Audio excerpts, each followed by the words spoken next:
여러분 안녕하십니까? 코트라 경제통상협력본부장 이지영입니다.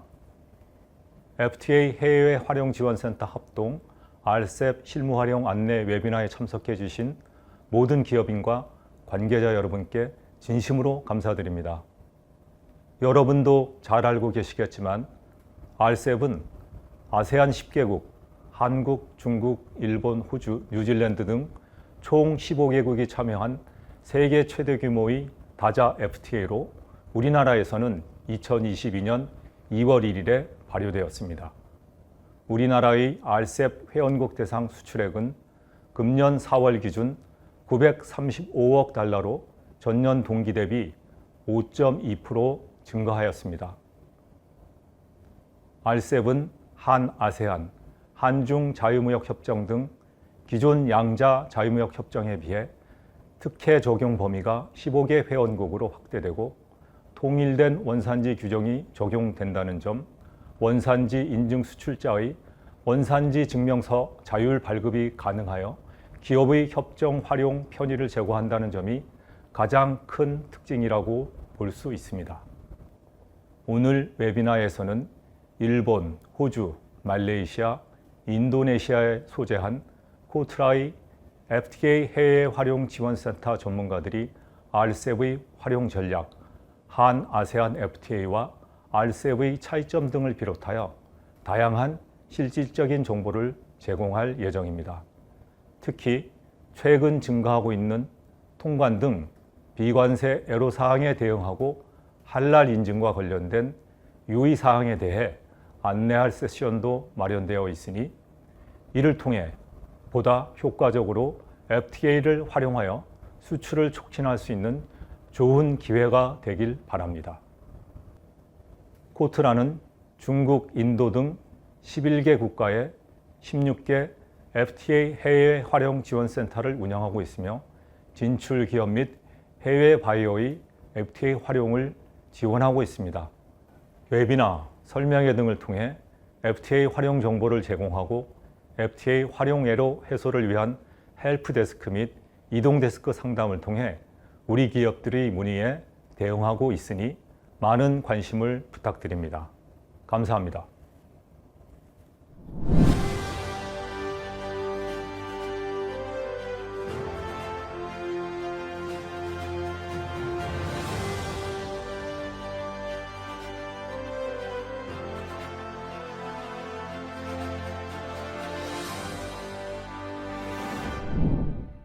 안녕하세요. 관세법인 커스앤의 차일숙 관사입니다. 저희 관세법인 커스앤은 서울, 인천, 제주에 지사를 두고 있고 수출입 통관은 물론 다국적 기업과 정부기관 등의 해외 통상 자문기관으로 활동하고 있습니다. 금일 웨비나 초청에 감사드리며 금일 연사에는 RCEP의 개요, 연결 원산지 증명제 그리고 원산지 누적 기준에 대해 말씀드리고자 합니다. 연사의 목차는 RCEP의 개요 및 주요 특징, RCEP의 활용 현황, 연결 원산지 증명서와 RCEP의 활용 방안, 원산지 누적 조항과 RCEP의 활용 방안입니다. 첫 번째로 RCEP의 개요 및 주요 특징입니다. RCEP은 2022년 1월 1일 일부 국가의 발효를 시작으로 총 15개국이 참여한 세계 최대 규모의 자유무역 협정입니다. 이는 전 세계적으로 봤을 때 인구 규모 약 30%, GDP 규모 약 31%, 수출입 규모 약 32%에 달하는 세계 최대 규모의 경제 블록이라 볼 수 있습니다. 비록 미국, 인도, EU 국가가 제외되었으나 다자간 협정에 따른 여러 조항을 활용하여 협정 국가 간 무역이 더욱 활발하게 이루어질 수 있다는 장점이 있습니다. RCEP은 세계 최대 규모의 무역 협정이기도 하지만 세계 최대 규모의 다자간 무역 협정입니다. 이에 따라 RCEP은 스파게티볼 효과를 최소화할 수 있습니다. 즉, 각 나라마다 다른 원산지 규정, 통관 절차 등을 확인하는데 시간과 인력이 너무 더 들어가 거래 비용 절감이라는 부분의 기대효과가 반감되는 것을 최소화할 수 있습니다. 또한 기존의 양자간 FTA가 체결되어 있었다면 RCEP과의 실익 비교를 통해 유리한 관세율, 원산지 결정 기준을 전략적으로 선택할 수 있어 실질적인 관세 혜택이 확대될 수 있습니다. 마지막으로 우리나라의 경우 일본과의 최초 FTA를 체결했기 때문에 일부 품목에 대해 양어 세율을 적용받을 수 있습니다. 다음은 RCEP의 주요 특징입니다. 크게 6가지로 구분되며 첫 번째로 다자 누적을 활용할 수 있다는 점입니다. 누적이랑 특정 체결국 간의 원재료를 원산지로 간주하여 원산지 결정 기준을 충족하기 수월하다는 장점이 있습니다. 두 번째로 연결 원산지 증명서를 활용할 수 있다는 점입니다.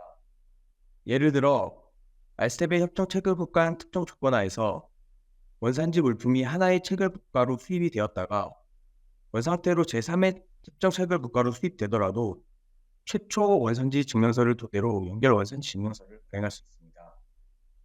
이는 기존 양자간 FTA상의 원산지 적용 원칙인 직접 후송 원칙의 확장된 개념으로 보시면 좋을 것 같습니다. 세 번째로 원산지 증명 방법에 대한 유효성이 부여되었다는 점입니다. 인증 수출자의 경우 기관 발급이 아닌 자율 발급이 가능하게 되어 원산지 증명서 발급이 수월해졌다고 보시면 됩니다. 네 번째로 수입자가 원산지 신고서를 작성할 수 있으며 현재는 일본 수입자만 가능합니다. 다섯 번째로 관세 차별입니다. 관세 차별이란 다자간 FTA이다 보니 동일한 품목이라 하더라도 양어율이 동일하게 적용된다는 것은 쉽지 않은 일입니다. 이에 체결국은 동일한 품목이라 하더라도 수출국별로 서로 다른 양어세율을 적용하고 있습니다. 수출국은 당연히 RCEP 국가에 이어야 하고 수입 물품은 RCEP 협정문 제3장을 충족하는 원산지 상품이어야 합니다. 관세 차별은 일반 품목과 민간 품목으로 구분하고 있고 민간 품목의 경우에는 수입 당사국이 협정 부속서 부록 1에 규정한 품목으로 수출 당사국에서 수출 물품 총 가액의 20% 이상의 부가가치가 발생하도록 규정하고 있습니다. 또한 수출국과 원산지국을 병기해야 합니다. 마지막 특징은 원산지 결정 기준의 완화입니다. 섬유 등 일부 품목의 경우에 세번 변경 기준만 충족하면 되는 등 기존 특정 가공 공정 기준을 배제하고 있어 원산지 판정의 단순화를 꾀하고 있습니다. 다음으로 RCEP 활용 현황에 대해 말씀드리겠습니다. 우리나라 관세청 정보에 따르면 RCEP을 활용하여 주요 협정국 간의 수출입이 협정 발효 전에 비해 크게 증대되었음을 확인할 수 있었습니다. 특히 일본과의 첫 번째 FTA이다 보니 일본과의 수출입 증가가 두드러집니다. 또한 중국과의 교역에서는 리튬 화학물 등의 수출입이 크게 증가된 것으로 보입니다. 해당 자료는 기관 발급에 따른 실적만 집계된 것이기 때문에 실제 인증 수출자의 자율 발급 실적을 포함하면 수치는 좀 더 증가될 것으로 보입니다. 품목별로 RCEP 활용을 보면 배터리 제조에 사용되는 리튬 화학물, 산화 리튬 등의 실적이 압도적으로 높으며 이는 RCEP 협정 세율이 0%로 인하되었기 때문으로 보입니다. 다음으로 연결 원산지 증명서와 이를 활용한 RCEP 활용 방안에 대해 말씀드리겠습니다. 우선 연결 원산지 증명서에 대해 간단히 다시 말씀드리자면 특정 협정국으로부터 다른 협정국으로 수입이 완료되어 제3의 협정국으로 재수출되는 물품에 대해 최초 수출국의 원산지 증명서를 기초로 중간 공유국 당사국에서 발급하는 원산지 증명서를 말합니다. 이를 통해 비록 경유국가에서 수입이 되었다 하더라도 제3의 협정국에서도 RCEP 혜택을 얻을 수 있다는 장점이 있습니다. RCEP 협정문상 연결 원산지 증명서 발급 요건을 살펴보겠습니다. 첫 번째로 최초 수출국에서 발급한 RCEP 원산지 증명에 유효한 원본을 제시하도록 하고 있습니다. 또한 연결 원산지 증명서의 유효기간은 최초 원본 원산지 증명의 유효기간 이내여야 하고 연결 원산지 증명서상에는 원본 원산지 증명서의 발급일, 발급 번호 등의 정보가 포함되어 있어야 합니다. 또한 중간 경유 체결국에서 추가 가공을 거치지 않아야 합니다. 그렇다면 연결 원산지 증명서의 유의사항을 살펴보겠습니다.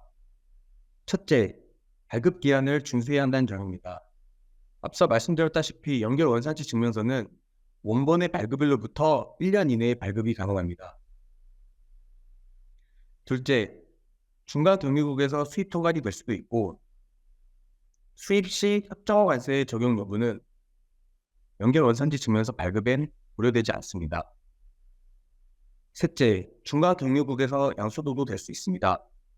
다만 이때 최종 양수자는 원본 원산지 증명과 함께 양수도에 대한 입증 서류를 가지고 연결 원산지 증명 발급 및 신청을 해야 합니다.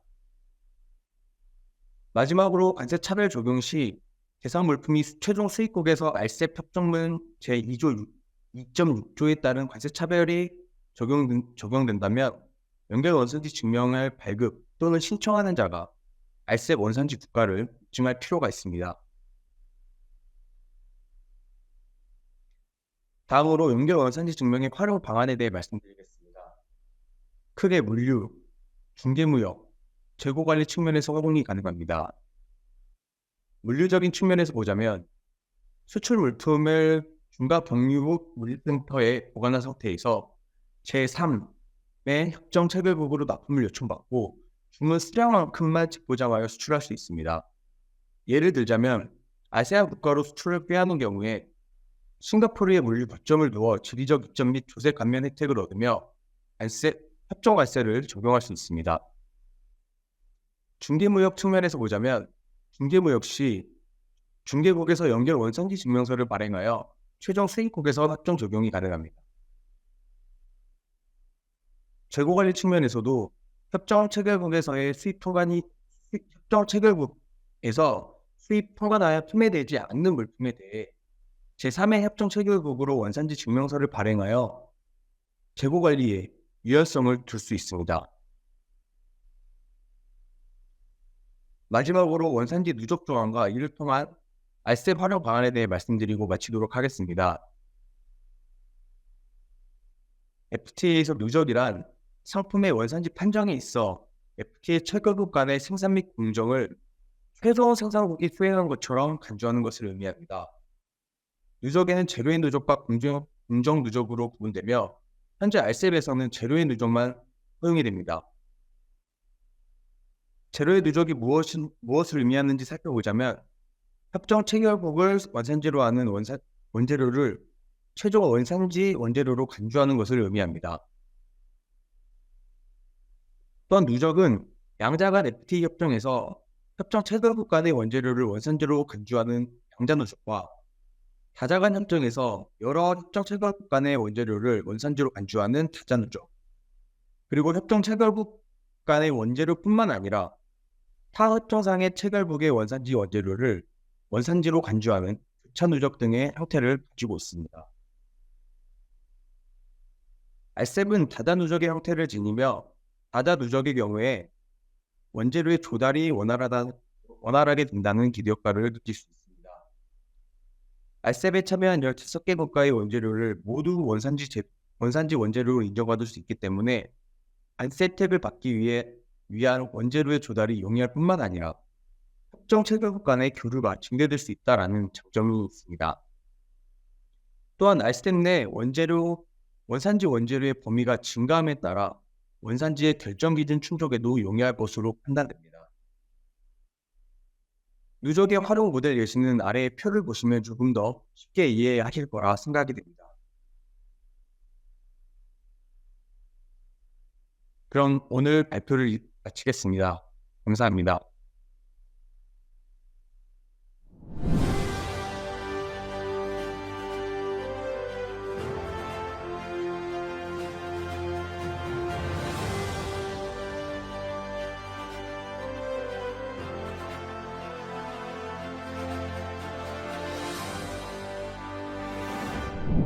안녕하세요. 코트라 도쿄무역관 RCEP 해외 활용 지원센터의 최효정입니다.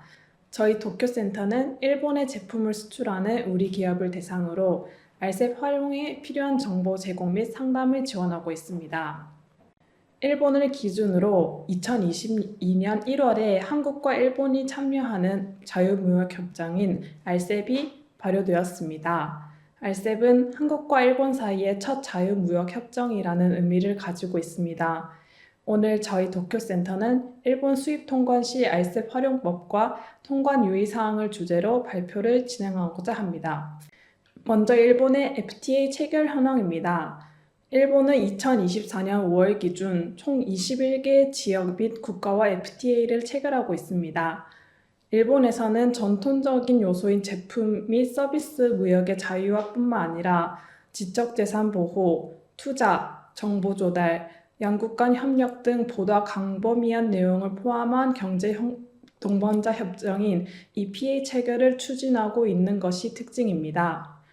오늘 세미나를 공동으로 개최한 국가 기준으로는 일본은 인도네시아, 말레이시아, 호주와는 양국 간의 FTA를 체결하였으며 일본 아세안 EPA, CPTPP도 활용하실 수 있습니다.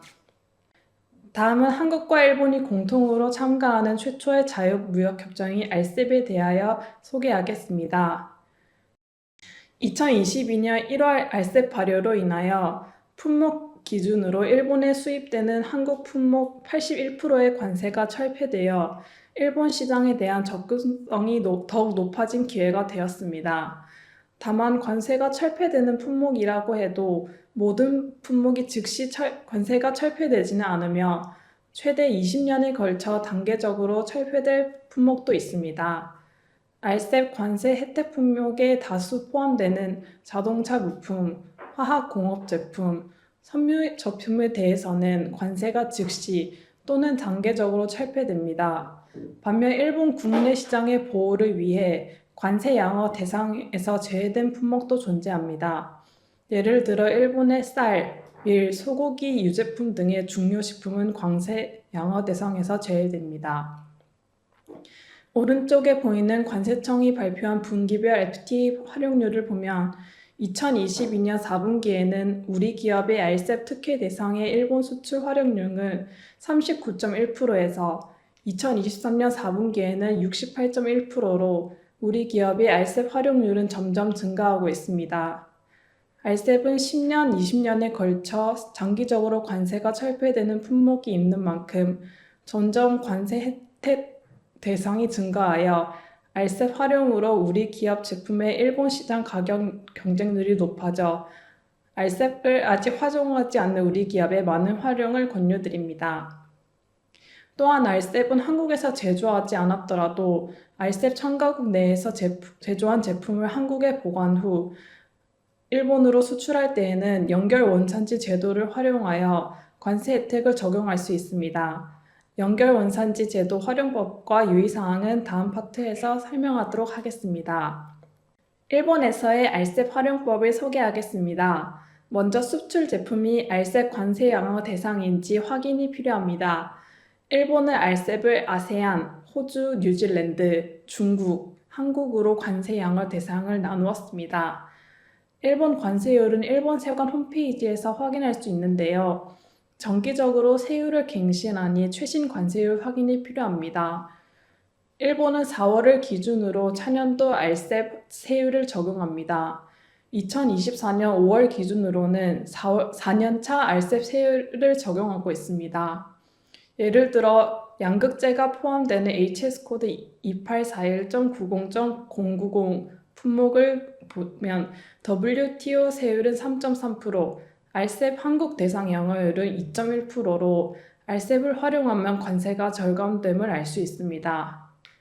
만약 수출 품목의 RCEP 대 한국 대상 관세율이 유효로 포기되어 있다면 양어 대상에서 제외됨을 의미하여 WTO 세율이 적용됩니다.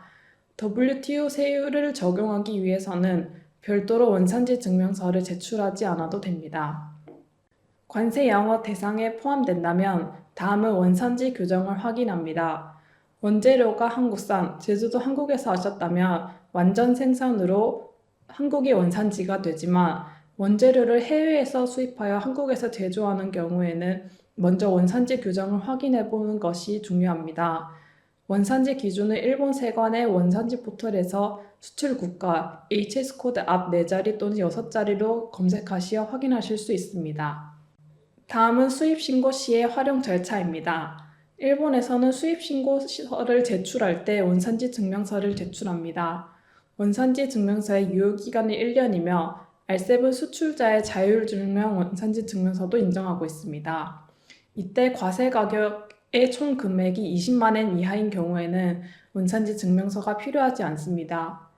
저희 도쿄센터에 자주 있는 질문 중에서 일본에서 RCEP 사후 적용 가능 여부가 있는데요. 결론부터 말씀드리자면 일본에서 RCEP은 사후 적용이 불가합니다. 일본은 관세법 시행령 제61조 사항은 수입 신고 시 또는 수입 신고 심사 후 인정되는 기간 내에 원산지 증명서나 원산품 신고서 등을 제출해야 한다고 명시하고 있습니다. 이는 수입 신고 심사 후 인정되는 기간이 지나면 경제협정에 따른 관세 특혜의 사후 적용을 일반적으로 허용하지 않음을 의미합니다. 예외적으로 TPP의 경우 수입 허가일로부터 1년 이내에 관세 차액을 청구할 수 있는 규정이 있습니다. 그러나 TPP 이외의 다른 경제협정을 활용하는 상황에서는 수입 신고 이후 원산지 증명서를 제출하여 관세 특혜를 사후적으로 적용받는 것이 불가하여 일본 수입 통과 시 RCEP 세율 적용을 희망하신다면 반드시 수입 신고 시 원산지 증명서를 준비하셔서 제출하셔야 합니다. 다음으로는 오류가 있는 원산지 증명서 사례 중 하나인 HS 코드가 일치하지 않는 경우의 대처법을 안내드립니다. 전 세계의 HS 코드는 앞 6자리까지 동일하나 국가별로 품목에 대한 해석이 달라 HS 코드가 다른 경우가 있습니다. 원산지 증명서의 3번과 일본의 3번이 다른 경우 원칙적으로는 원산지 증명서는 유효하지 않습니다. 다만 다음과 같은 경우에는 일본 세관에 상담을 하신 후 유효한 증명서로 인정된 가능성이 있으니 참고해 주시기 바랍니다. 다음으로는 일본 수입 통관 시 연결 원산지 증명서 활용 절차입니다. 연결 원산지 증명서와 일반 RCEP 원산지 증명서의 적용 절차는 같습니다. 원산지 증명서의 유효기간도 1년입니다. RCEP 세율 적용을 위해서는 반드시 수입 신고 시 증명서를 제출하여 주시기 바랍니다. 연결 원산지 적용 조건으로는 중간 경유 당사국의 수입자와 연결 원산지 증명서 발급을 신청하는 수출자가 동일해야 합니다. 예를 들어 인도네시아에서 제품을 제조하여 한국에서 일본으로 수출하는 사례라면 한국의 수입 통관 시의 수입자와 일본으로 제품 수출 시의 수출자가 동일해야 합니다. 저희 도쿄센터는 중간 경유국에서 제품 보관 시 세관의 감시하에 있어야 하나요? 라는 질문을 자주 받습니다. RCEP 참가국인 인도네시아에서 생산한 제품을 한국에 수출하여 판매하고 있으며 일본으로도 수출 기회가 생긴 경우를 사례로 들어 설명을 드리겠습니다. RCEP 부속서 규정에는 중간 경유국의 제품을 보관 시 세관의 감시하에 있어야 한다는 규정은 없습니다. 따라서 자료에 있는 사례의 경우 중간 경유국인 한국에 있는 자사 물류창고에 보관하여도 연결 원산지 발급 시 문제는 없습니다. 마지막으로 일본의 수입 통관 유의사항을 소개하도록 하겠습니다. 일본에서는 수입 신고 시 타 법령의 규제 사항을 충족해야 하는 품목이 있습니다. 마약, 총기, 화약류와 같은 품목이 있으며 우리 기업에서 수출이 많은 품목으로는 화장품, 식품, 의약품도 규제 품목에 해당됩니다. 일본에서는 화장품도 약기법의 규제 대상이 되어서 화장품 제조 판매업, 제조업 허가를 가진 업체만이 화장품 정식 수입이 가능합니다. 따라서 화장품을 일본에 수출하시는 우리 기업은 일본의 제조 판매업, 제조업 허가를 가진 업체를 통하여 수입을 진행하셔야 합니다. 식품의 경우에는 수입 신고 전 먼저 검역소에 식품 수입 신고서와 기타 자료를 제출해야 합니다. 일본에서 식품은 식품위생법의 규제를 받으며 일본 식품위생법이 규정한 제조법, 첨가물 사용 기준 등의 기준을 통과함을 증빙해야 합니다. 그 외 육고기를 포함한 식품 일부, 워싱턴 조약 규제 품목에 해당되는 품목은 수출국에서 증빙 자료를 발급하여 일본 세관에 제출해야 하는 품목. 다음은 최근 개정된 일본 통관 관련 제도를 소개하겠습니다. 2023년 10월부터는 전자상거래 플랫폼을 사용하여 일본으로 제품을 수출하는 외국 기업은 세관 세무 관리인을 반드시 지정해야 합니다. 해당 개정으로 아마존, 라쿠텐과 같은 전자상거래 풀필먼트 서비스를 이용해 일본에 제품을 수출하는 경우 해외 판매자가 직접 일본에서 수입자로서 수입 신고를 해야 하며 일본에 거점이 없는 해외 판매자는 수입 신고와 세관 절차를 대신 수행할 세관 사무 관리인을 지정해야 합니다. 오늘은 세미나 시간상 자세한 설명을 생략하며 코트라의 해외 시장 뉴스에서 세관 세무 관리인 제도 개정 내용을 설명하고 있으니 자세한 내용을 알고 싶으신 분은 해외 시장 뉴스를 참고하시거나 저희 도쿄센터에 문의하여 주시기 바랍니다. 다음은 저희 센터에서 많은 질문을 받는 라벨링 관련 규제입니다.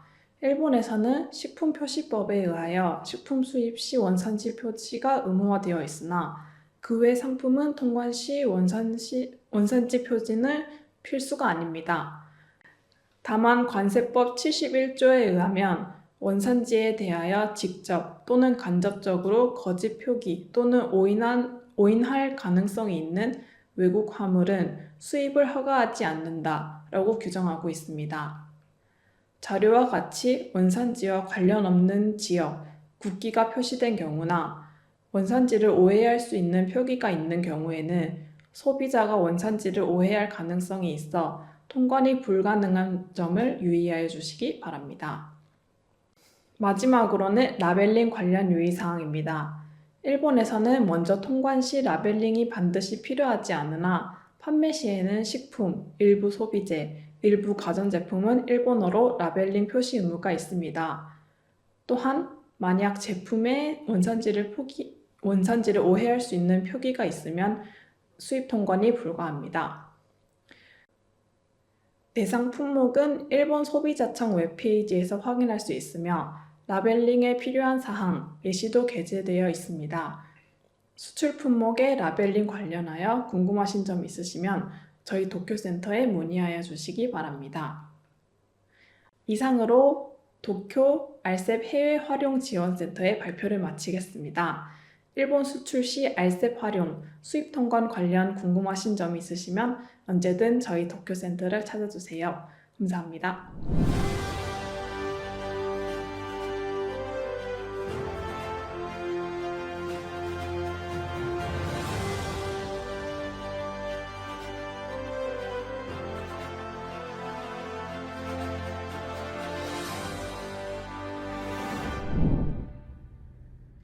안녕하세요. 쿠알라룸푸르 FTA 활용지원센터 전담 직원 정일입니다. 저희 센터는 알셉과 하나제한 FTA의 연결 원산지 규정에 대해 설명할 예정이고요. 참고로 말레이시아 할랄 인증에 대해서도 간단하게 설명을 드릴 예정입니다. 발표는 먼저 알셉과 하나제한 FTA의 차이점에 대해 간단하게 안내드리고 실제 사례를 같이 살펴보면서 연결 원산지 활용법을 익히고 생산 거점으로서의 말레이시아 활용 방안을 설명드리도록 하겠습니다. 자세한 내용은 6월 5일 예정되어 있는 포트라 쿠알라룸푸르 센터 2024 진출기업 FTA 세미나를 통해 확인하실 수 있습니다. 네, 한국과 말레이시아는 AKFTA라고 불리는 하나제한 FTA 그리고 영내 포괄적 경제 동반자 협정인 RCEP을 맺고 있는데요. 이 두 협정의 경우 연결 원산지 규정을 통해 말레이시아를 중간 경유국으로 활용이 가능합니다. 다음은 말레이시아 FTA 체결 협정입니다. 말레이시아는 7개의 양장한 FTA, 9개의 지역 FTA를 체결 중입니다. 한국과는 AKFTA, RCEP으로 맺어져 있습니다. 말레이시아의 FTA 활용률은 2020년 66.7%에서 2023년 69.7%로 점점 증가하고 있고 한국의 대말레이시아 수출액은 2020년 90.7억 달러에서 2023년 97.6억 달러로 약 7.6% 증가했습니다. 수출액이 2022년까지 증가하다가 2023년에 잠깐 감소했는데요. 이 2023년 감소분에 대해서 저희는 크게 두 가지로 보고 있습니다. 하나는 달러 환율 상승이고요. 원화도 마찬가지지만 그 링기터가 특히 과도하게 평가 절하됐다는 의견이 있습니다. 두 번째는 반도체 및 석유 제품의 수출 하락입니다. 여기에 대해서는 저희 센터에서 따로 해외 시장 뉴스를 써놓았으니까 참고해 주세요. 다음은 관세 실익 분석입니다. 2020년 11월에 체결된 RCEP은 말레이시아에서는 2022년 3월 18일 발효되었습니다. 2006년 7월에 발효된 AKFTA에 비해 비교적 최근에 발효된 FTA라고 볼 수 있습니다. 다음은 RCEP과 한아세안 FTA의 관세 실익을 HS 코드별로 분석한 자료인데요. 말레이시아는 관세를 일괄적으로 내리는 것이 아니라 시간을 두고 내리고 있습니다. 비선형적 관세 철폐라고 하죠. 근데 이게 비교적 최근에 발효된 RCEP의 경우 IKFTA에 비해 현재의 적은 품목에서 관세 실익을 볼 수 있음을 알 수 있습니다. 참고로 말씀드리면 아래 품목 비교 분석 기준을 보시면 HS 코드는 보통 매 5년마다 추진화가 되는데요. AKFTA와 RCEP은 협정 당시 HS 2012 기준으로 작성되어서 최신 HS 코드인 HS 2022년으로 변환한 후에 작성해야 하는데요. HS 코드만 보고 저희가 변환을 하다 보니 실제로 HS 코드에 비해서 차이가 있을 수 있습니다. 그래서 실제 품목 분류에 따른 그런 관세 실익은 반드시 관세사 또는 지역별 FTA 센터 문의를 통해 확인하시길 바랍니다. 하지만 말레이시아 수출 시 RCEP을 고려해 볼 만한 부분은 따로 있습니다. 한아세안 FTA에 비해 RCEP은 대체적으로 원단지 판정 기준이 완화되어 있다는 것이 그 이유인데요. 11,435개 품목 중 AKFTA, RCEP의 PSR 기준의 동일 품목은 5,885개, 그 중에서 RCEP에 완화된 품목은 3,131개로 AKFTA 2,438개보다 많습니다. 특히 한아세안 FTA에 비해 RCEP은 15개국의 원산지 판정 기준이 동일하기 때문에 역내부를 경유해서 수출하기가 더 쉬운데요. 바로 이런 이유 때문에 RCEP에서 완화된 품목이 많은 주요 산업은 지금 화면 하단에 있는 이 기계류, 그리고 다음 페이지 보시면 다음 페이지에 그 농수산물 및 가공식품, 그리고 자동차 부품, 그리고 석유화학 제품으로 확인되고 있습니다. 다시 전 페이지로 가시면은 참고로 화면 하단에 이렇게 분석해 놓은 PSR 기준표를 보시기 전에 세번 변경 기준과 역내 생산 기준을 보실 필요가 있습니다. 세번 변경 기준은 실제로 지금 AKFT를 사용하고 계시는 분들은 실무에서 CTC로 많이 알고 계실 겁니다. 이게 같은 말인데요. CTC를 HS 코드 단위별로 구분해 놓은 게 CC, CTH, 그리고 CTSH입니다. 표 옆에 파란 말풍선으로 간단하게 정리해 놨고요. 그리고 보통 실무에서 RBC라고 부르시는 게 역내 가치 비율, 즉 불완전 생산 기준입니다. 양어표를 보시는 과정에서 간혹 가다가 WO라고 쓰여진 걸 보실 때가 있으실 텐데요. 이거는 홀리 옵테인이라고 하는데 이거는 완전 생산 기준입니다. 원산지 국가에서 100% 생산해야 제품을 FTA 특혜 관서로 적용해 준다는 뜻입니다. 네, 다음은 사례를 통해 연결 원산지 규정에 맞게 실제로 서류를 작성해 보겠습니다.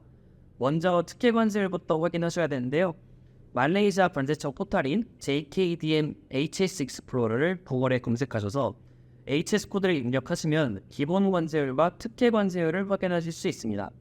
참고로 품목별 수출 규제를 확인하실 때는 가운데 디스크립션 탭에 파란색 글을 클릭하시면 되겠습니다. 네, 디스크립션 탭에 파란색 글씨를 클릭하셨으면 아래 빨간색 상자처럼 해당 품목과 관련된 수입 수출 규제를 확인하실 수 있습니다. 다음은 연결 원산지 증명서를 작성하실 때 반드시 적용시켜야 하는 사항입니다. 연결 원산지를 적용하시려면 원산지 증명서 하단에 있는 백투백 CO에 체크하신 뒤 적용하시면 되겠습니다. 말레이시아는 CO 발급 기관이 말레이시아 통상산업부로 되어 있으니까 주의해 주시고요. 참고로 CO 수리는 통상산업부가 아니고 말레이시아 세관에서 분담하고 있습니다. 자, 바로 이때 한아세안 FTA와 RCEP의 차이점을 확인하실 수 있는데요. RCEP은 한아세안 FTA에 비해 연결 원산지 활용이 더 자유롭습니다. 네, 자세한 내용은 좀 이따 설명드리겠습니다. AKFT 대비 RCEP의 연결 원산지 활용 방안을 설명드리기 전에 한 가지 참고하실 만한 부분이 있습니다. 말레이시아는 분명한 지리학적 이점이 있습니다. 아시아 지역의 중앙에 위치한 말레이시아는 실제로도 2025년까지 총리가 동남아시아 지역의 운송 및 물류 중심지가 되는 것이 이런 주된 목표라고 발표할 정도로 해상 물류 사업의 지리학적 강점이 있습니다. 방금 말씀드린 것처럼 정부에서도 크게 관심을 가지고 있고요. 그리고 최근 말레이시아 해상 물류 산업은 이런 지리적 이점에 더해 디지털화 그리고 자동화에 집중해서 경쟁력을 강화하고 있습니다. 여기에 대해서도 말레이시아 물류회 시장 뉴스가 있으니 참고해 주시기 바랍니다. 여기에 보면 하단에 그 출처 부분 참고하시면 되겠습니다. 다음은 RCEP 연결 원산지 증명서의 활용 전략입니다. 물류에서 지리학적 이점을 가진 말레이시아를 한국의 물류 거점으로 활용해서 베트남, 태국, 호주, 인도네시아와 같은 영내국에 수출하는 전략입니다. 연결 원산지는 AKFT에서도 활용이 가능하지만 운송인이 모든 구간 운송에 책임을 지는 통과선화증권을 제출하는 등 현실적으로 어려움이 많습니다. 그런데 RCEP에서는 제3장 19조 연결 원산지 증명에 의해 영내국에서 탑송물 분할이라는 조항을 따라서 보세 구역에 보관해두었다가 라벨링 작업 후 다른 영내국에 수출하는 것이 가능합니다. 한국 기업들은 사용하는 사례가 많이 없어서 생소하실 수도 있는데요. 근데 실제로 한국의 모 기업의 경우 말레이시아 보세 구역에서 상자를 분해해서 라벨링 작업 후 다른 영내국으로 수출하는 사례를 확인할 수 있었습니다. 이번에는 말레이시아 할부 인증 품목을 소개하고자 합니다. 말레이시아 소비재 수출에는 할랄 인증이 중요한데요. 말레이시아의 경우에는 육류, 유제품은 할랄 인증 의무 대상입니다. 말레이시아에서 할랄 인증은 획득할 경우 매출에 유의미한 영향이 있을 정도로 소비재 부분에서 매우 중요한 인증입니다.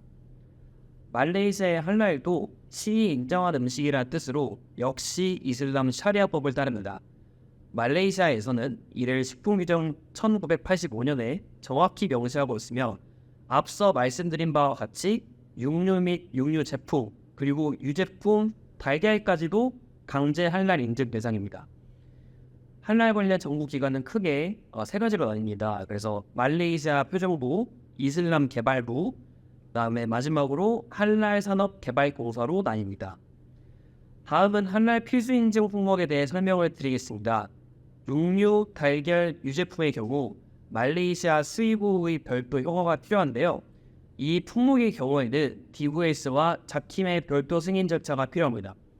우측 하단에 이렇게 남겨드린 DVS의 필수 인증 품목 수입 절차에는 교차 인증에 대한 언급은 없고 자킴 인증만 명시가 되어 있으나 실제로는 자킴 인증 없이 KMF, 한국 할랄 인증원 등을 통해 교차 인증만으로 수출에 성공한 사례가 있습니다.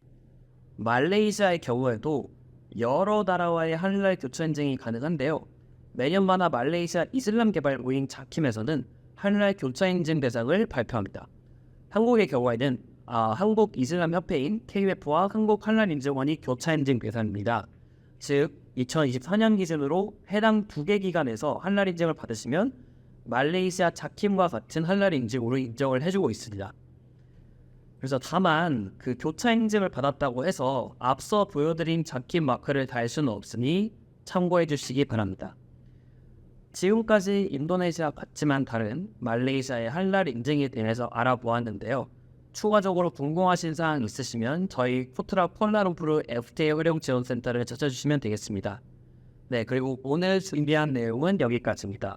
말레이시아 수출이나 현지 진출에 관심이 있으시다면 언제든 저희 무역관을 찾아주시기 바랍니다. 감사합니다.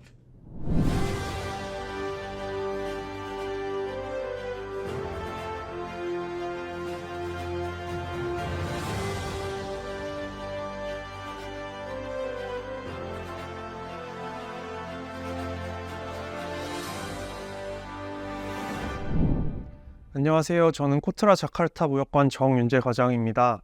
오늘은 인도네시아의 영내 포괄적 경제 동반자 협정 RCEP의 활용 방법을 소개하고 한인니 포괄적 경제 동반자 협정 한인니 세파와의 비교를 해보고자 합니다.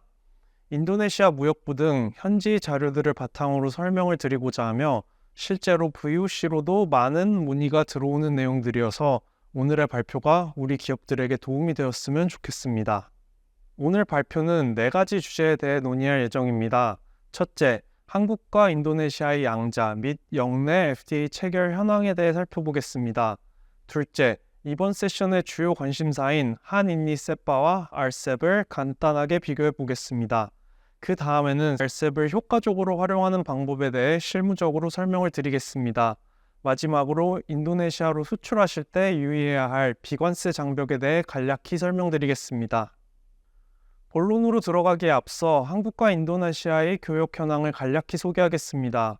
인도네시아 통계청 자료에 따르면 RCEP 협정 대상국으로부터 2023년 인도네시아 총 수입액은 2022년 대비 6.85% 감소했습니다. 주요 수입 품목으로는 기계류, 전기기계, 광물성 연료 등이 있습니다.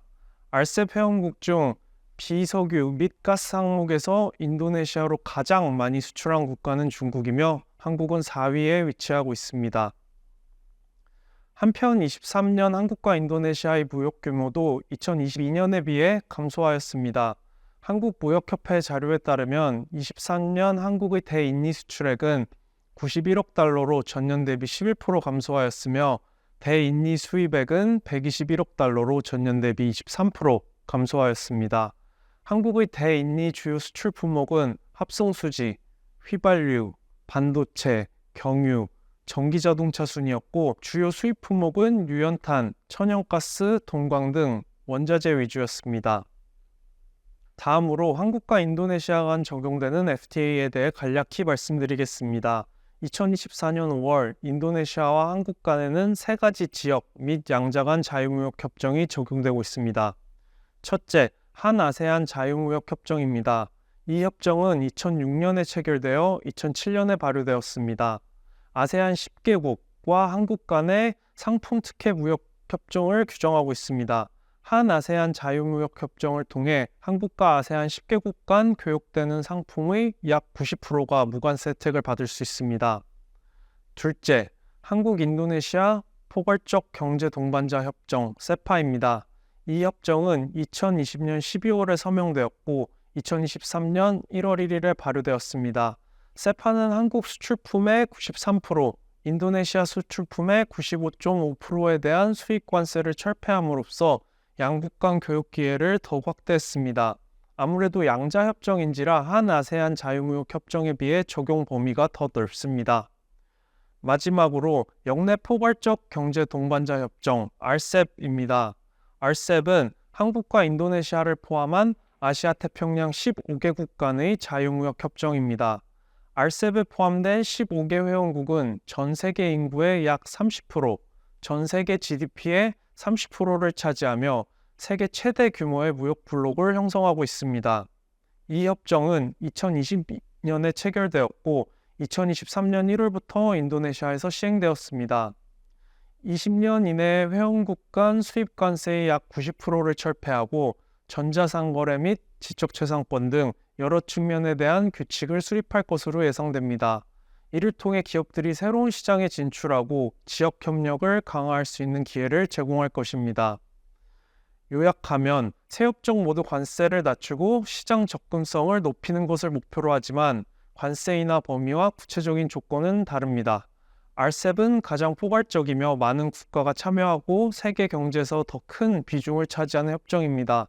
반면 한인니 세파는 새 협정 중 가장 많은 품목에 대하여 관세 인하를 제공합니다.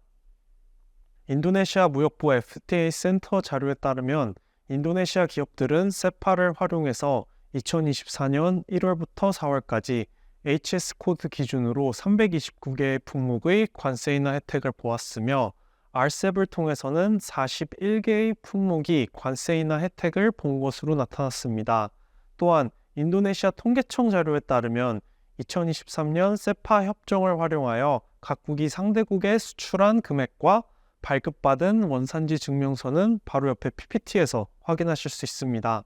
이러한 데이터를 살펴보면 두 협정이 모두 지속적으로 활용되고 있음을 알 수 있습니다.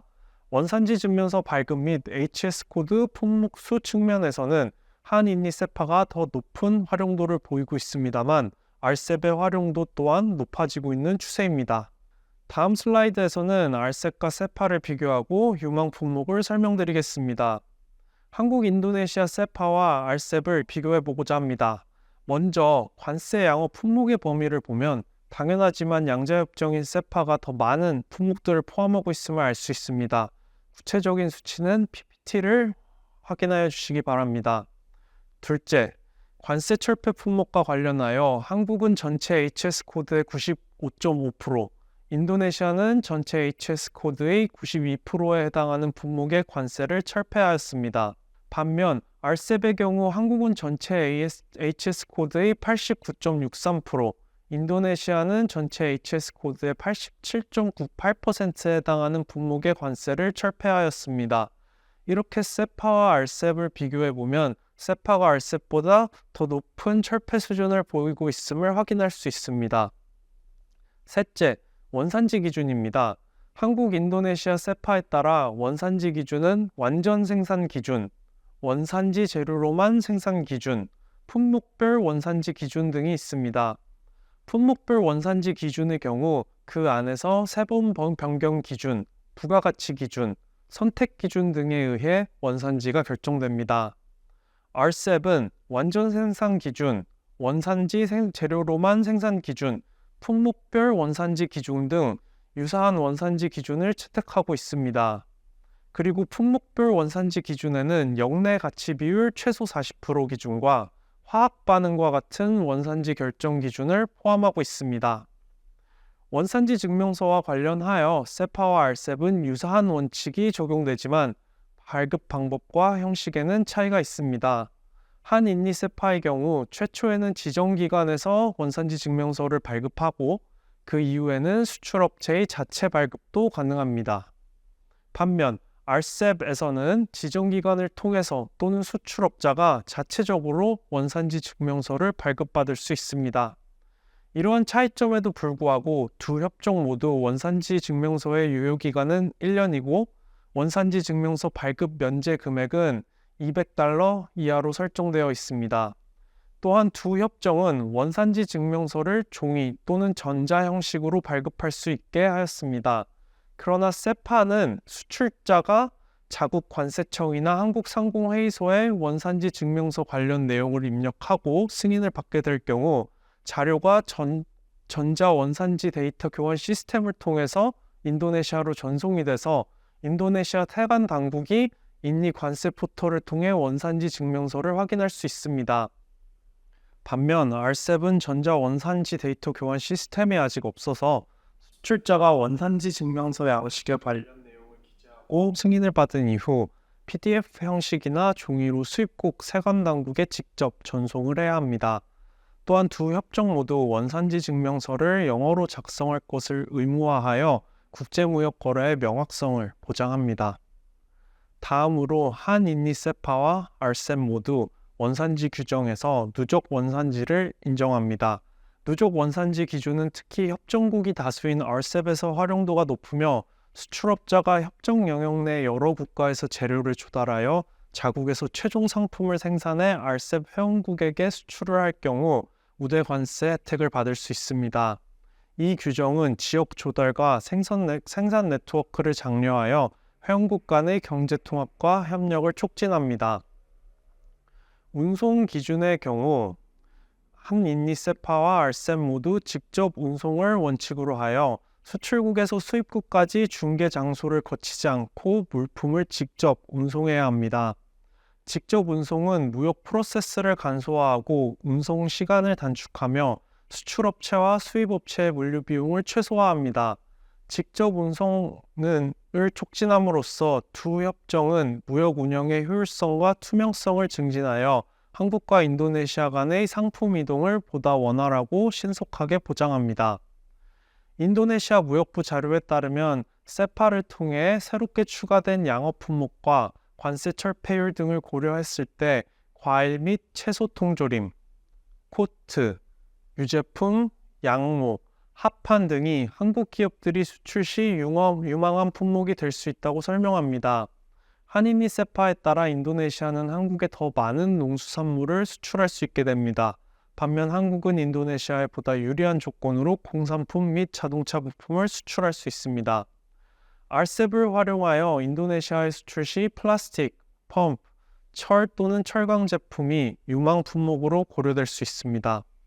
요약하면 두 협정 모두 무역 관세를 낮추고 시장 접근성을 높이는 것을 목표로 하지만 품목별 관세이나 범위와 구체적인 조건은 다릅니다.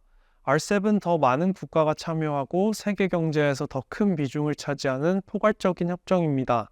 반면 한인니 세파는 더 높은 관세 인하를 제공하고 보다 많은 품목에 적용되는 양자 협정입니다.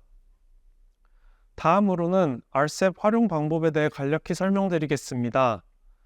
RCEP을 효과적으로 활용하려면 기업은 협정 내 적용되는 다양한 규칙과 기준을 숙지해야 합니다. 첫 번째로 중요한 점은 앞서 설명드린 RCEP 협정에 따라 특혜를 받을 수 있는 다양한 원산지 규정을 충족하였는지 여부를 확인하는 것입니다. 기업이 RCEP 내에서 특혜 관세율을 적용받으려면 이러한 규칙을 이해하고 준수하는 것이 필수적입니다. 두 번째 준수해야 하는 기준은 운송 기준입니다. 운송 기준이란 직접 운송을 원칙으로 하지만 중간에 제3국을 경유하는 경우에라도 관세당국 통제 하에 환정 및 경유 목적으로 운송하는 경우에는 직접 운송으로 인정됩니다. 세 번째로는 서류 규정에 대해 설명드리겠습니다. 특히 원산지 증명서가 중요한데 원산지 증명서는 특혜 관세를 부여하는 근거가 됩니다. 인정되는 원산지 증명서의 형태는 RCEP 양식의 원산지 증명서 또는 원산지 확인서입니다. 또한 RCEP의 활용도를 높이기 위한 방법으로는 연결 원산지 증명서 또는 연결 원산지 확인서를 사용하는 것입니다. 연결 원산지 증명서는 첫 번째 수출국이 발행한 RCEP 양식의 원산지 증명서 또는 원산지 확인서를 기반으로 두 번째 수출국에서 발행하는 원산지 증명서 또는 원산지 확인서입니다.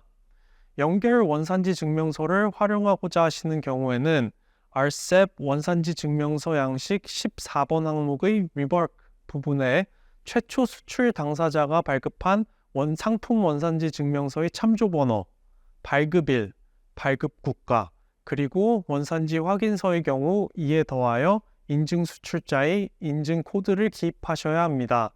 또한 RCEP 원산지 증명서 양식 17번에 연결 원산지 증명서, 영어로는 Back-to-Back Certificate of Origin 박스에 체크를 하셔야 합니다. 다음으로 인도네시아 시장에 진출하기 위해 인지하셔야 할 인증 등 비관세 장벽 몇 가지를 간단하게 소개드리고자 합니다. 인도네시아에 주목하는 우리 기업 관계자분들께서는 인니 정부가 정한 이러한 요건과 조건을 이해하고 충족하는 것이 무엇보다 중요합니다. 주요 인증으로는 할랄 인증과 인도네시아 국가 표준인 SNI 인증이 있습니다. 또한 인도네시아의 수입 요건을 충족하려면 최신 수입 규정을 파악하는 것이 필수입니다. 2014년 할랄 보장법에 따라 인도네시아 영토에 진입, 유통 및 거래되는 제품은 할랄 인증을 받아야 합니다. 그리고 하람이라고 하는 금지된 재료로 만든 제품은 할랄 인증을 받을 의무가 면제되지만 제품의 비할랄이라는 정보를 제공해야 한다고 명시되어 있습니다. 인도네시아 정부는 할랄 인증 의무화를 시행하기에 관련 제도가 충분히 갖춰지지 않았다고 판단하고 계도 기간을 설정했습니다. 식용유 제품은 2024년 10월 18일부터 할랄 인증 의무화가 시작되며 화장품은 2026년 10월 18일부터 인증이 의무화됩니다. 그 외에도 품목별로 계도 기간은 상이합니다. 기본적인 할랄 인증 절차에 대해 설명을 드리면 인도네시아 할랄 인증 취득을 위해서는 온라인 시스템인 시할랄을 통해서 할랄 보장청에 인증 신청을 해야 합니다.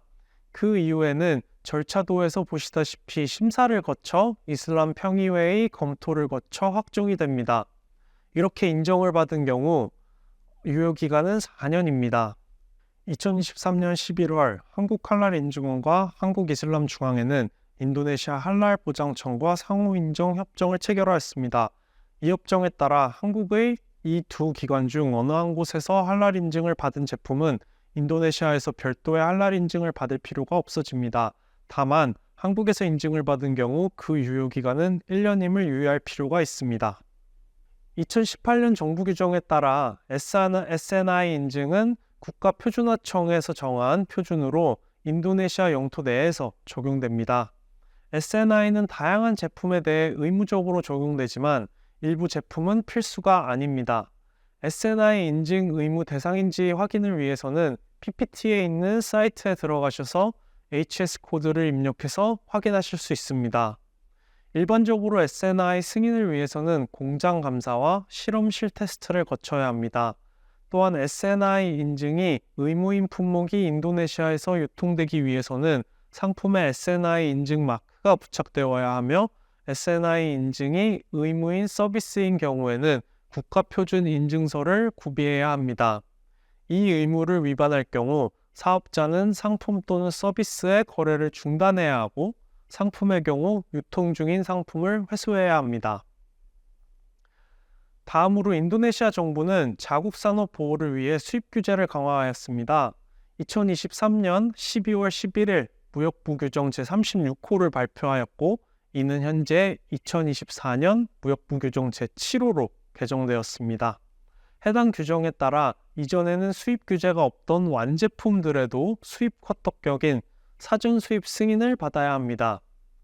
2023년 무역부 규정 제36호를 통해 가방, 화장품, 전통의약품, 생활소비재, 전자기기 등 18개의 품목군에서 HS 코드 기준 2,428개 품목에 대해 수입 규제가 강화되었습니다. 사전 수입 승인과 선적적 검사 대상 품목이 확대되었고 수입 요건을 보고하고 검사하는 시점도 기존 통관 후에서 통관 시로 변경되는 품목의 수도 증가하였습니다. 인도네시아의 가장 대표적인 비관세 장벽 중 하나인 사전 수입 승인 제도 PI는 수입 총량을 통제하는 수입 쿼터 역할을 합니다. 인도네시아는 2016년 12월 사전 수입 승인 제도를 처음 도입한 이후 자국 산업 보호 및 육성을 위해 수입 승인 대상 품목을 확대하고 쿼터량을 지속적으로 축소하고 있어 한국 기업들이 어려움이 가중되고 있습니다. 사전 수입 승인 신청 주체는 인도네시아 수입업자이며 세관 포털 사이트인 인도네시아 국가 싱글 윈도우에서 수입 물량을 신청합니다. 신청 정보를 바탕으로 관련 부처에서 신청서를 검토한 후 승인된 수입 물량을 통보합니다. 실제로 신청서 검토 및 승인이 지연되어 업무에 차질이 발생하는 진출 기업들 사례도 다수 있습니다. 일반적으로 수입 허가 신청에는 관련 기관의 추천서가 필요한 경우가 많으므로 최소 3-4개월 전에는 준비를 시작해야 합니다. 결론적으로 세파의 활용도가 전반적으로 높음에도 불구하고 RCEP의 활용도 또한 증가하고 있는 게 사실입니다. 2023년과 비교를 했을 때 RCEP의 활용도가 높아지고 있습니다. RCEP은 세파에서 활용이 어려운 연결 원산지 규정을 사용할 수 있다는 점에서 의미가 있습니다. 앞으로도 세파뿐만 아닌 RCEP 또한 적절히 활용해 주시기 바라며 인도네시아 정부에서 시행하고 있는 다양한 인증 제도에 대해서 숙지하여 주시기 바랍니다. 이상입니다. 감사합니다.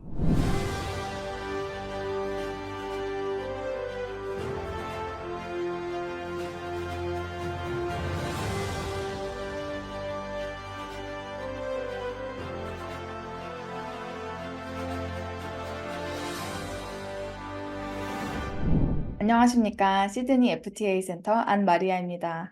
저는 코트라 시드니 무역관에서 FTA 활용과 호주 통관 및 검역 관련 조사를 수행하고 우리 기업들에게 컨설팅을 제공하고 있습니다. 지금부터 호주 수출에 관련한 내용을 발표할 건데요. 먼저 한국과 호주 간 체결되어 있는 두 가지 FTA를 소개드리고 실제 사례를 기초로 RCEP 활용 방법을 도출해보고 마지막으로 식품 수입 요건 등 수출 시 유의사항을 말씀드리도록 하겠습니다. 본론에 들어가기에 앞서 호주 시장을 간단히 소개하겠습니다.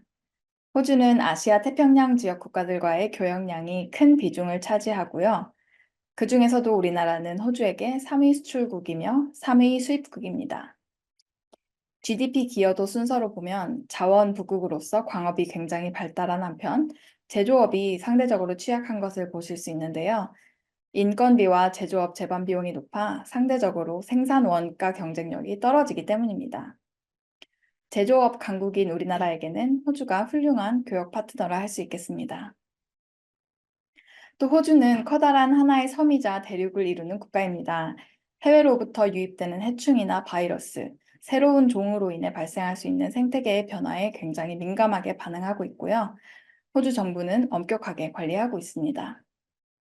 또 호주는 각종 알레르기 발병률이 세계 1위라 할 만큼 높은데요. 이와 관련해서도 최근에 식품 라벨 기준을 개정한 바가 있어서 후에 소개해 드리도록 하겠습니다. 인구는 동부 3개의 주의 77%가 거주하고 있으며 해당 주의 GDP가 국가 전체의 72%를 견인하는 것이 특징입니다. 한국산 소비재를 보면 주 소비층은 아시아 인구인데요.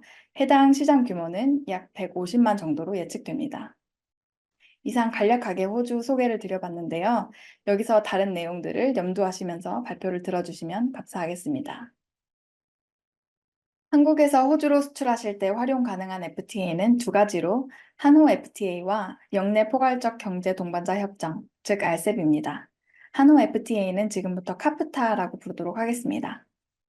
카프타는 올해로 11년 차를 맞은 양자 협정이며 RCEP은 15개국 간의 다자 협정으로 올해 3년 차를 맞았습니다. 호주로 수출하시는 경우 기본 관세는 5%입니다. 카프타는 발효 후 10년 이상이 되어 호주 양어 관세는 작년부로 전 품목에 대해 모두 철폐되었습니다. RCEP 협정 하에 전체 품목의 98.3%의 관세가 발효 이후 20년에 걸쳐 단계적으로 철폐되고 있습니다. FTA 활용 현황을 보겠습니다. 카프타는 2024년 1분기 기준 수출 활용률이 88%를 상회합니다. 수출액으로 보면 약 11억 불에 해당합니다. 좀 더 자세히 산업별로 보시면 활용률 차이가 좀 있는데요. 가운데 표에서 보시듯이 화학공업이나 철강산업은 60%인 반면 기계류와 전자전기는 활용률이 90% 이상입니다. 마지막으로 사업장 규모에 따라서도 활용률 차이를 보실 수 있는데요. 우측 표에서 보시듯이 대기업 활용률이 90%인 반면 중소기업 활용률은 60%대로 차이가 큰 것을 확인하실 수 있습니다. RCEP 활용률도 조사해 보았는데요. 관세청에서 발표한 1년차 통계에 따르면 대일본, 대중국, 대태국 활용 실적이 전체의 97% 이상이며 대호주 수출 금액은 300만 불에 활용률은 0.1% 정도에 그친다고 합니다. 이렇게 활용률이 저조한 이유는 RCEP의 내용과 활용 방법이 아직은 생소하기 때문인 것 같은데요. 우리 기업분들이 RCEP과 카프타를 더 잘 이해하고 활용하실 수 있도록 저희 FTA 센터들은 이렇게 설명회 등의 형식을 통해 정보를 제공하고 있습니다. 지금부터 RCEP과 카프타를 비교하면서 본격적으로 설명드리겠습니다. 호주의 기본 관세율은 5%며 카프타 하에 10년간 단계적 철폐를 거쳐 현재 6,184개 항목에 대한 관세가 전부 철폐되었습니다. RCEP 하에 6,077개 품목이 20년간 단계별로 인하되고 있습니다. RCEP 품목은 카프타 적용 품목에 모두 포함되기 때문에 RCEP으로 인한 추가 관세 철폐는 없습니다. 예를 들어서 화면 우측에 스테인리스 주방용품에 대한 호주 양어 관세를 비교해 놓았는데요. 카프타 세율이 0%인 한편 RCEP 세율은 아직 5%인 것을 보실 수 있습니다. 이런 경우에는 혜택을 보실 수 있는 카프타를 선택하시면 되겠습니다. 그런데 실제로는 카프타와 RCEP의 협정 세율이 0%로 동일한 경우가 많습니다. 이럴 때는 원산지 결정 기준을 따져보고 우리 제품의 사양에 따라 판단하면 됩니다. 예를 들어 일반 화장품을 보면 카프타는 원산지 결정 기준이 쉽게 말씀드리자면 한 가지인 반면에 RCEP은 두 가지 기준 중에 하나만 충족하면 되는 것을 보실 수 있습니다. 특히 부가가치 기준을 보면 RCEP의 활용 가능 품목 비중이 66%로 카프타와 비교해서 현저히 높은 것을 보실 수 있는데요. 부가가치 기준을 선택할 경우 공제법과 직접법 중 유리한 산정 방식을 선택할 수 있고 40%로 동일하게 적용되어 기준이 완화되었다고 보실 수 있습니다. 이런 경우에는 두 가지 원산지 결정 기준 중에 유리한 기준을 선택할 수 있는 RCEP을 고려해 보실 수 있겠습니다. 앞 순서에서 들으셨듯이 누적 원산지 기준은 알셉만의 특장점입니다. 역시 카프타에는 해당되지는 않습니다. 화면에서 보실 수 있듯이 누적 기준에 따라 영내산 원재료를 우리 원산지 재료로 취급함으로써 호주로 수출하실 때 관세 혜택을 노려보실 수 있습니다. 후에 사례를 들어서 어떻게 활용하실 수 있는지 보여드리도록 하겠습니다. 연결 원산지 증명 역시 카프타에는 해당되지 않는 알셉만의 장점입니다. 알셉이 있기 때문에 생산국과 수출국이 다른 경우, 그러니까 영내 A국에서 우리나라를 경유해서 영내국인 호주로 재수출하는 경우에 연결 원산지 증명을 통해 관세 혜택을 받을 수 있게 되었습니다. 예를 들어 중국산 물품을 한국을 경유해 호주로 수출하는 경우 중국산 물품에 대해서는 카프타 세율 적용은 불가하지만 알셉 하에 연결 원산지 증명서 발급이 가능합니다. 이것도 후에 사례를 통해서 자세히 보시겠습니다. 다음은 기타 차이점들로 필요한 분들은 화면 캡처하셔서 참고하시면 되겠습니다. 3장에서는 알셉을 활용한 두 가지 실제 호주 수출 사례를 살펴보겠습니다. 첫 번째는 누적 원산지 기준을 적용한 사례입니다. 해당 기업은 중국산 원재료 비율이 70%인 고추장을 호주로 수출하려고 하셨는데요. 이런 경우에는 어떤 협정을 적용하는 것이 가능한지 또 유리한지 다음 프로세스를 통해 판단하실 수 있습니다. 먼저 두 협정 간 세율을 비교하고 동일한 경우는 원산지 결정 기준을 확인하고 누적 원산지 기준 충족이 가능한지의 순서로 비교할 수 있습니다. 첫 번째 단계로 이 기업의 제품 HS 코드는 210390이었는데요. 세율은 카프타와 알셉 둘 다 0%로 동일합니다. 두 번째 단계로 원산지 결정 기준은 카프타가 6단위, 알셉이 2단위 3번 변경 기준입니다. 우측 상단 자재 명세서를 보시면 중국산 원재료의 비율이 70%인데 완제품과 3번이 동일하기 때문에 카프타와 알셉 원산지 기준은 둘 다 불충족입니다. 그러나 세 번째, 누적 원산지 기준을 적용할 경우 알셉 하에서는 중국산 재료가 영내산 재료이기 때문에 원산지 기준을 충족하게 됩니다. 이 사례에서 도출할 수 있는 시사점은 이렇습니다. 비한국산의 원료 비중이 높을 때 카프타의 원산지 기준은 불충족이지만 알셉 영내산 원료인지 판단해서 원산지 결정 기준을 충족할 수 있습니다. 따라서 알셉을 활용하는 것이 실익이 있습니다. 두 번째 사례입니다. 우리나라 기업은 호주에 기계 부품을 공급하는 업체인데요. HS 코드 820239 품목을 포함해서 중국에서 수입을 완료하신 후에 추후 다른 품목과 함께 한국에서 호주로 수출을 준비하던 중이었습니다.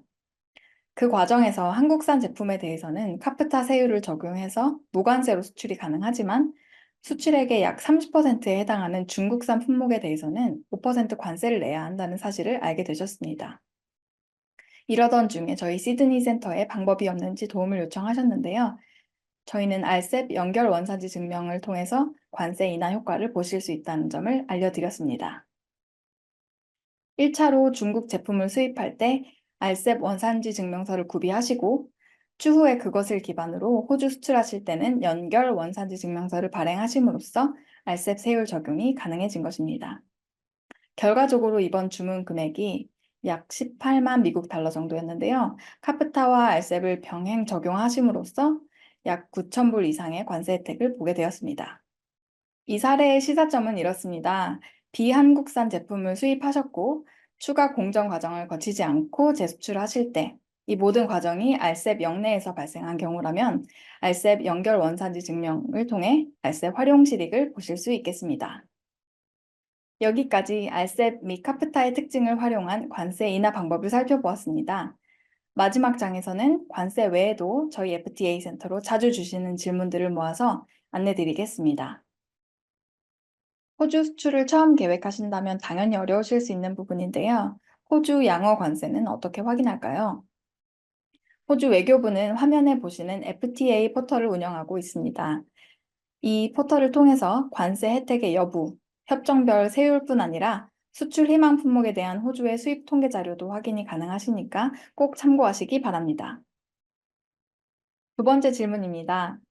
저희 제품은 FTA 적용이 어렵습니다. 관세 혜택을 받을 수 있는 방법이 있을까요?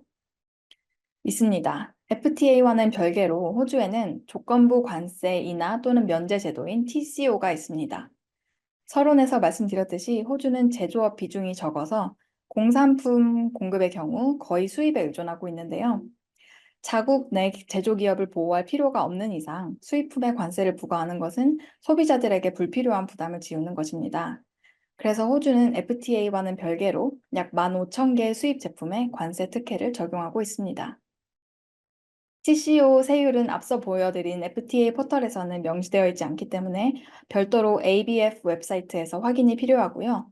수시로 호주 기업들의 이의 제기를 받고 업데이트되기 때문에 하루아침에 양어 제외가 되기도 합니다. 따라서 그때그때 해당 웹사이트 또는 관세사를 통해 확인하셔야 되겠습니다. TCO에서 명시하는 구체적인 제품의 사양과 또 기술적 조건을 충족하는 제품에 한해 관세 인하 혜택이 부여되기 때문에 해당 내용에 우리 제품의 사양이 정확히 일치하는지 확인하시고 적용하시면 됩니다. 호주에 관심 있는 분들은 이미 알고 계시겠지만 호주는 식품 검역이 까다롭기로 유명합니다. 식품 수출 시 유의사항을 말씀드리겠습니다.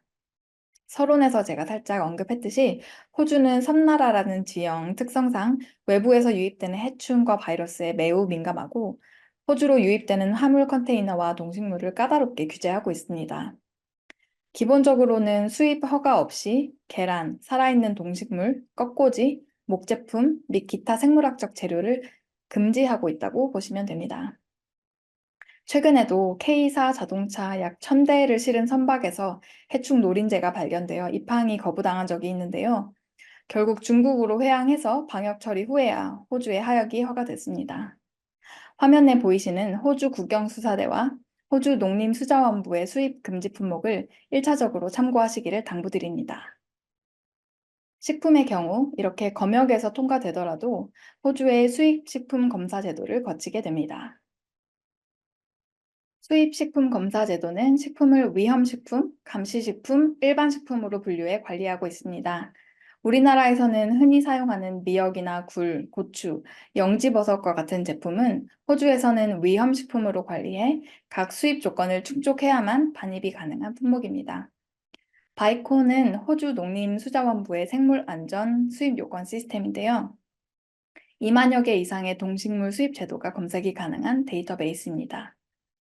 여기에서 상품 수입 자체가 가능한지, 수입 허가가 필요한지, 필요하다면 어떤 증빙이 요구되는지 등을 확인하실 수 있습니다. 좌측에 보시는 목록은 바이콘에서 매월 게시하는 통관 실패 품목 리스트인데요. 미역의 요오드 수치 초과 등 실패 사유도 확인하실 수 있으니까 참고하시기 바랍니다. 호주는 통계적으로 알레르기 발병률이 높아서 소비자 안전을 위해 식품 성분과 알레르겐 표기 방식을 엄격하게 관리하고 있습니다. 올해 2월 25일부로도 식품 라벨 기준이 변경되어 있는데요. 최근에 한국의 씨모 기업이 변경된 기준에 따라 라벨에 계란 성분을 표기하지 못해서 전국적 리콜 명령을 받아준 적이 있습니다. 화면에 보이시는 식품기준청 웹사이트에 정확한 라벨링 기준이 있으니까 꼭 확인하시고 준수하시면 좋겠습니다. 글루텐을 포함해서 화면에 보이시는 성분이 미미하게라도 포함 가능성이 있는 경우 무조건 경고 문구 표기를 하셔야 합니다. 마지막으로 호주로 온라인 판매하시는 사업자분들께 해당되는 호주 소비세, GST에 대해 말씀드리겠습니다. GST란 우리나라 부가세와 같은 개념으로 호주에서 소비되는 모든 제품에 10%로 일괄적으로 부과되는 세금입니다. 얼마 전에 저희 무역관에 접수된 사건인데요. 한국의 삐모 기업이 구매 대행 형태로 몇 년간 호주에 수출을 하시다가 호주의 국세청인 ATO의 감시망에 포착되어 수년간 미납했던 소비세를 한꺼번에 납부해야 됐던 안타까운 사례가 있습니다. 자사몰이나 EDP를 이용한 사업체의 연 매출액이 회계연도 기준으로 7만 5천 호주 달러 이상인 경우는 GST 납부 대상이십니다. 한 곳에서 수출이 계속 일어나는 경우에는 소비자 주소가 다르더라도 예외 없이 호주 국세청에서 GST를 부과하게 되니 대상 기업들은 미리 소비자에게 GST를 청구하시고 정산하시기 바랍니다. 이상으로 시드니 FTA 센터의 발표를 마치겠습니다. 감사합니다. 궁금하신 점이나 호주 수출 관련 지원이 필요하시면 화면에 적힌 이메일로 언제든 문의 주시기 바랍니다.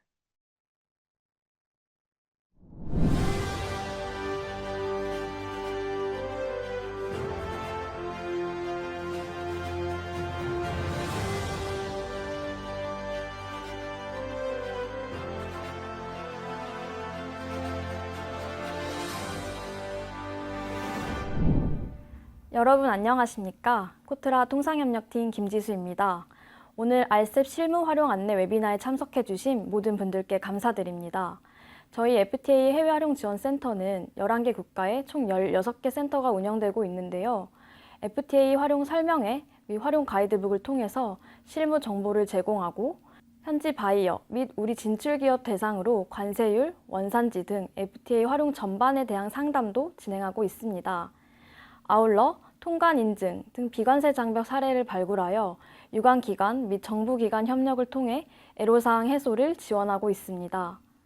올해 6월 13일에 롯데호텔 소공동에서 FTA 해외 활용 지원 센터 합동 수출시장 설명회를 개최합니다. 이번 설명회에서는 각 센터에서 활동 중인 직원들이 직접 연사로 참여하여 주재국 수출 시 유의사항을 현지 사례를 바탕으로 생생하게 소개할 예정입니다. 통관 제도, 관세 제도 및 국가별 인증 등 다양한 주제로 준비하고 있으니 많은 관심과 참석을 부탁드립니다. 감사합니다.